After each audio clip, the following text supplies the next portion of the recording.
PM Kisan ration card Arunodoi আঁচনিক লৈ কেইবাটাও গুৰুত্বপূৰ্ণ খবৰ ইতিমধ্যে আহি গৈছে। মই আপোনালোকক জনাবলৈ চেষ্টা কৰিম। ভিডিঅ'টো সম্পূৰ্ণৰূপে আপোনালোকে চাব। মোৰ চেনেলটো ছাবস্ক্ৰাইব কৰি ৰাখিব। এইটো মোৰ নতুন চেনেল, আপোনালোকে ছাবস্ক্ৰাইব কৰি ৰাখিব। এই চেনেলত মই আঁচনি ৰিলেটেড লগতে ডেইলি নিউজ দিবলৈ চেষ্টা কৰিম আৰু গোটেইখিনি কথা ইনফৰমেশ্যন এইটো চেনেলত আপোনালোকে ৰিয়েল আৰু সঠিক নিউজ পাব। গতিকে মোৰ এই নতুন চেনেলটো ছাবস্ক্ৰাইব কৰি মোৰ লগত সদায় থাকিব। প্ৰথম খবৰটো মই আপোনালোকক দিব বিচাৰোঁ। আপোনালোকে হয়তো বহুতেই বিভিন্ন ধৰণৰ নিউজ চেনেল বা মোবাইলত আপোনালোকে হয়তো দেখা পাই আছে যে PM কিষাণৰ টকা 28 জুলাই তাৰিখে দিব, 29 জুলাই তাৰিখে দিব, 20 জুলাই তাৰিখে দিব। এনেকুৱা ধৰণৰ নিউজ হয়তো আপোনালোকে বহুত দিন ধৰি দেখি আছে যে PM কিষাণৰ 20 নম্বৰ যিটো কিস্তি আছে সেই কিস্তিটো 28 জুলাই তাৰিখে দিব, 29 জুলাই তাৰিখে দিব। বহুতেই বিভিন্ন ধৰণৰ কথা কৈ আছে, কিন্তু অফিচিয়েল আপডেট কোনেও নকয়। অফিচিয়েলি কি জনোৱা হৈছে সেইটো কোনেও নকয়। আপোনালোকে হয়তো স্ক্ৰীনত দেখা পাইছে, মই আপোনালোকক দেখুৱাই দিব বিচাৰোঁ। এইটো হ'ল অফিচিয়েল ৱেবছাইটৰ পৰা লোৱা অফিচিয়েল নটিছ, য'ত উল্লেখ কৰা আছে the honourable prime minister has released the 19th instalment of the PM Kisan Yojana on 24 February 2025। তাৰমানে 19 নং কিস্তিৰ যিটো ডেট আছিল সেই ডেটটোৱেই এতিয়ালৈকে অফিচিয়েল ৱেবছাইটত মেনশ্যন হৈ আছে। তাৰমানে এতিয়ালৈকে 20 নম্বৰ কিস্তিৰ অফিচিয়েল ডেট অফিচিয়েল ৱেবছাইটত এতিয়ালৈকে ৰিলিজ হোৱা নাই।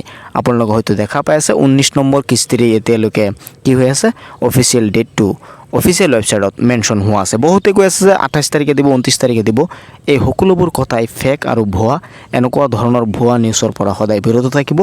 অফিচিয়েল নটিছ কি আছে অফিচিয়েল ৱেবছাইটত আপোনালোকে চেক কৰিব, নহ'লে মোৰ এই চেনেলটো ছাবস্ক্ৰাইব কৰি ৰাখিব।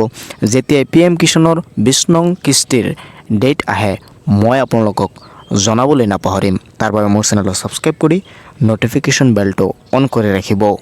এতিয়া আহিছোঁ এই ভিডিঅ'টো পৰৱৰ্তী খবৰ, আৰু পৰৱৰ্তী খবৰটো হ'ল অৰুণোদয় আঁচনিক লৈ বহুতেই বিভিন্ন সময়ত প্ৰশ্ন কৰে যে অৰুণোদয় আঁচনিৰ নতুন অৰ্থাৎ অৰুণোদয় আঁচনিৰ 3.0ৰ বাবে যিসকলে এপ্লাই কৰিছিল অৰ্থাৎ নতুন অৰুণোদয় আঁচনি কেতিয়া দিব এই বিষয়ে বহুতেই জানিব বিচাৰে। তো আপোনালোকক জনাই দিব বিচাৰোঁ অৰুণোদয় আঁচনিৰ নতুন যিসকলে কিস্তি পাব 1250 টকাকৈ, তেওঁলোকে আপোনালোকে ছেপ্টেম্বৰ মাহৰ পৰাহে টকা পাব। এতিয়ালৈকে পুৰণাসকলৰ বহুতৰে নাম বাদ পৰিছে, সেইসকলৰ কামেই চলি আছে। নতুনসকলৰ কোনো ধৰণৰ কাম এতিয়ালৈকে ষ্টাৰ্ট হোৱা নাই। আৰু নতুন যিসকলে একেবাৰে ফ্ৰেছ এপ্লাই কৰিছিলে সেইসকলে ছেপ্টেম্বৰ মাহৰ পৰাহে টকা পোৱাৰ পূৰ্ণ সম্ভাৱনা আছে। এতিয়া আপোনালোকে জুলাই আৰু আগষ্ট মাহত টকা নাপায়, আপোনালোকে ছেপ্টেম্বৰ মাহৰ পৰাই অৰুণোদয় 3.0ৰ আঁচনিৰ টকা আপোনালোকৰ বেংক একাউণ্টত পাব যদি আপোনালোকে এপ্লাই কৰিছিলে। আৰু যিসকলে পুৰণাসকলৰ নেকি বহুতৰে নাম বাদ পৰিছে তেওঁলোকে আপোনালোকৰ পঞ্চায়ত বা গাঁওবুঢ়া বা আপোনালোকৰ ৱাৰ্ড মেম্বাৰ তেওঁলোকৰ লগত যোগাযোগ কৰি আপোনাৰ কি প্ৰব্লেমৰ কাৰণে আপোনাৰ টকা ৰিলিজ নহয় বা কি প্ৰব্লেমৰ কাৰণে আপোনাৰ টকা বেংকৰ একাউণ্টত সোমোৱা নাই সেইটো আপোনালোকে পঞ্চায়তত গৈ চেক কৰিব লাগিব। তেনেহ'লেহে আপোনালোকে কথাখিনি গম পাই যাব। আৰু নতুনসকলে ছেপ্টেম্বৰ মাহৰ পৰাই অৰুণোদয় আঁচনি পোৱাৰ পূৰ্ণ সম্ভাৱনা আছে। আৰু ৰেচন কাৰ্ড থকাসকলৰ বাবে গুৰুত্বপূৰ্ণ খবৰ, আপোনালোকে ৰেচন কাৰ্ড থাকিলে বিভিন্ন ধৰণৰ আঁচনি পাব। যদি ৰেচন কাৰ্ডৰ কাৰণে আপোনালোকে এতিয়ালৈকে এপ্লাই কৰা নাই, ৰেচন কাৰ্ড আপোনালোকৰ তাত নাই, তেনেহ'লে আপোনাৰ কাৰণে অত্যন্ত জৰুৰী এখন ৰেচন কাৰ্ড বনোৱা। এতিয়া আপোনাৰ ৰেচন কাৰ্ড নাথাকিলে আপুনি বহুত আঁচনিৰ পৰা বঞ্চিত হ'ব। যদি ৰেচন কাৰ্ড আছে তেনেহ'লে বিভিন্ন ধৰণৰ চৰকাৰৰ আঁচনিসমূহ আপুনি পাই থাকিব। বিভিন্ন ধৰণৰ আঁচনিসমূহৰ ডিটেইলছ আপোনালোকে জানিবলৈ মোৰ চেনেলটো ছাবস্ক্ৰাইব কৰি নটিফিকেশ্যন বেলটো অন কৰি ৰাখিব।